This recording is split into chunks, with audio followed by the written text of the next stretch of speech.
सोटानो गुफा की घटना। 10 जुलाई 2005 को 5 दोस्त सैन लुइस पोटोसे मैक्सिको में कैंपिंग करने गए। मिगुएल समूह का नेता था। अन्य दोस्त कार्लोस, अलेजांद्रो, एलो और डेनियल थे। उनमें से कोई भी पहले कभी गुफा में नहीं गया था। वे कोई उचित गुफा उपकरण नहीं लाए थे। उनके पास हेलमेट नहीं थे और न ही अच्छी टॉर्चें। वे जो लाए थे वह बहुत सारी बियर, टकीला और संगीत के लिए एक स्पीकर था। वे सटानो गुफा के अंदर एक भूमिगत पार्टी करना चाहते थे। उन्होंने दोपहर में गुफा में प्रवेश किया। दोस्तों ने तुरंत बियर पीना शुरू कर दिया।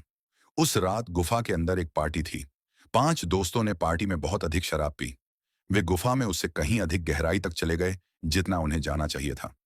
उन्होंने प्रवेश न करें कि संकेतों को अनदेखा कर दिया। आधी रात के आसपास बहुत तेज बारिश होने लगी। मिगुएल अधिक बियर लाने के लिए अपने कैंपसाइट पर वापस जाना चाहता था।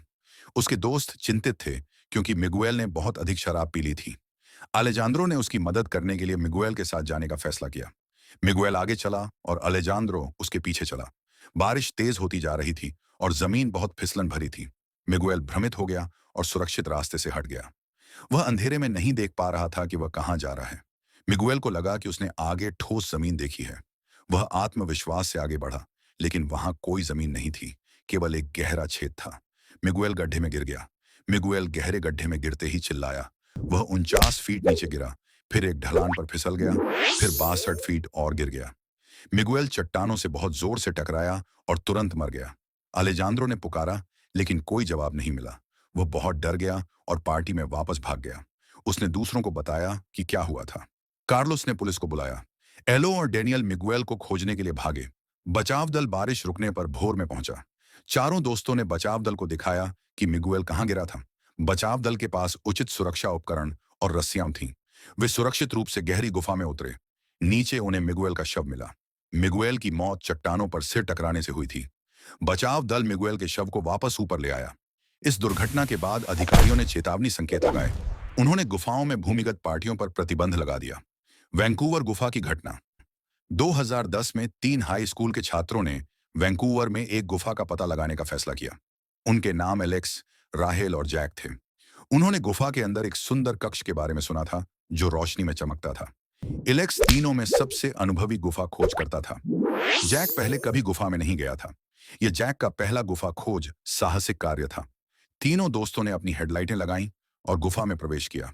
वे संकरे रास्तों से रेंगते हुए गए जो आसानी से नेविगेट करने योग्य थे। हवा में नम धरती की गंध आ रही थी और वे पानी टपकने की आवाज सुन सकते थे। गुफा का फर्श कुछ जगहों पर कीचड़ भरा था। एलेक्स को अपने दोस्तों की तुलना में गुफा का लेआउट बेहतर पता था।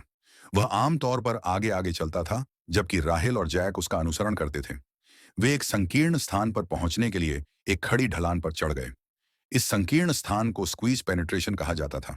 वहां से गुफा 2 रास्तों में विभाजित हो गई। एक रास्ता एक बड़े कमरे की ओर जाता था। दूसरा रास्ता और भी छोटा था और अज्ञात क्षेत्रों की ओर जाता था। एलेक्स ने अपने दोस्तों को सावधान रहने के लिए कहा क्योंकि मार्ग बहुत तंग था। एलेक्स को पहले जाना चाहिए था क्योंकि वह सबसे अनुभवी था, लेकिन किसी कारण से उसने आखिरी में जाने का फैसला किया। राहेल छोटी और पतली थी, इसलिए वह पहले गई। वह आसानी से तंग मार्ग से निकल गई। जैक दूसरे नंबर पर गया। उसे निचोड़ने के लिए जोर से सांस लेनी पड़ी, लेकिन वह निकल गया। एलेक्स सबसे लंबा था, जिसकी लंबाई 6 फीट से अधिक थी। उसने राहेल और जैक का पीछा किया। राहेल और जैक कक्ष की ओर बढ़ते रहे। उन्होंने सोचा कि एलेक्स उनके ठीक पीछे है। एलेक्स ने संकीर्ण मार्ग से निकलने की कोशिश की। जैसे ही यह तंग होता गया, एलेक्स घबराने लगा। अपने भ्रम में एलेक्स ने गलत रास्ता पकड़ लिया। वह उस मार्ग में चला गया जो अज्ञात क्षेत्र की ओर जाता था। यह मार्ग दूसरे की तुलना में और भी संकरा था। एलेक्स आगे बढ़ा, लेकिन पूरी तरह से फंस गया। वह आगे या पीछे नहीं जा सका। गुफा की दीवारें उसके शरीर को चारों तरफ से दबा रही थीं। राहेल और जैक सुंदर जगमगाते कक्ष में पहुंचे।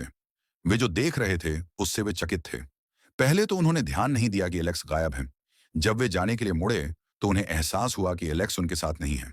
राहेल का दिल बैठ गया जब उसे एहसास हुआ कि एलेक्स चला गया है। वह तुरंत उसे खोजने के लिए वापस चली गई। जैक बहुत डरा हुआ था क्योंकि यह उसकी पहली बार गुफा खोज थी। जैसे ही वे वापस रेंगते हुए गए, उन्होंने एलेक्स को मदद के लिए पुकारते हुए सुना। उन्होंने एलेक्स को गलत मार्ग में फंसा हुआ पाया। राहेल ने एलेक्स के पैर पकड़े और उसे सांत्वना देने की कोशिश की। राहेल ने जैक को मदद लाने के लिए कहा। जैक जितनी तेजी से हो सकता था गुफा से भागा। बचाव दल कुछ घंटों बाद पहुंचा। उन्होंने स्थिति को देखा और एलेक्स को मुक्त करने के लिए काम करना शुरू कर दिया। उन्होंने उसे बाहर निकालने की कोशिश करने के लिए ड्रिल, हुक और रस्सियों का इस्तेमाल किया। एलेक्स समय बीतने के साथ कमजोर होता जा रहा था। वह कई घंटों से फंसा हुआ था। तंग जगह में सांस लेना उसके लिए मुश्किल था। गुफा के उस हिस्से में हवा की गुणवत्ता खराब थी। 4 घंटे के बचाव कार्य के बाद टीम ने अंततः एलेक्स को मुक्त कर दिया। बचाव दल एलेक्स को जल्दी से गुफा से बाहर ले गया, लेकिन एलेक्स बहुत कमजोर था और जीवित नहीं रहा।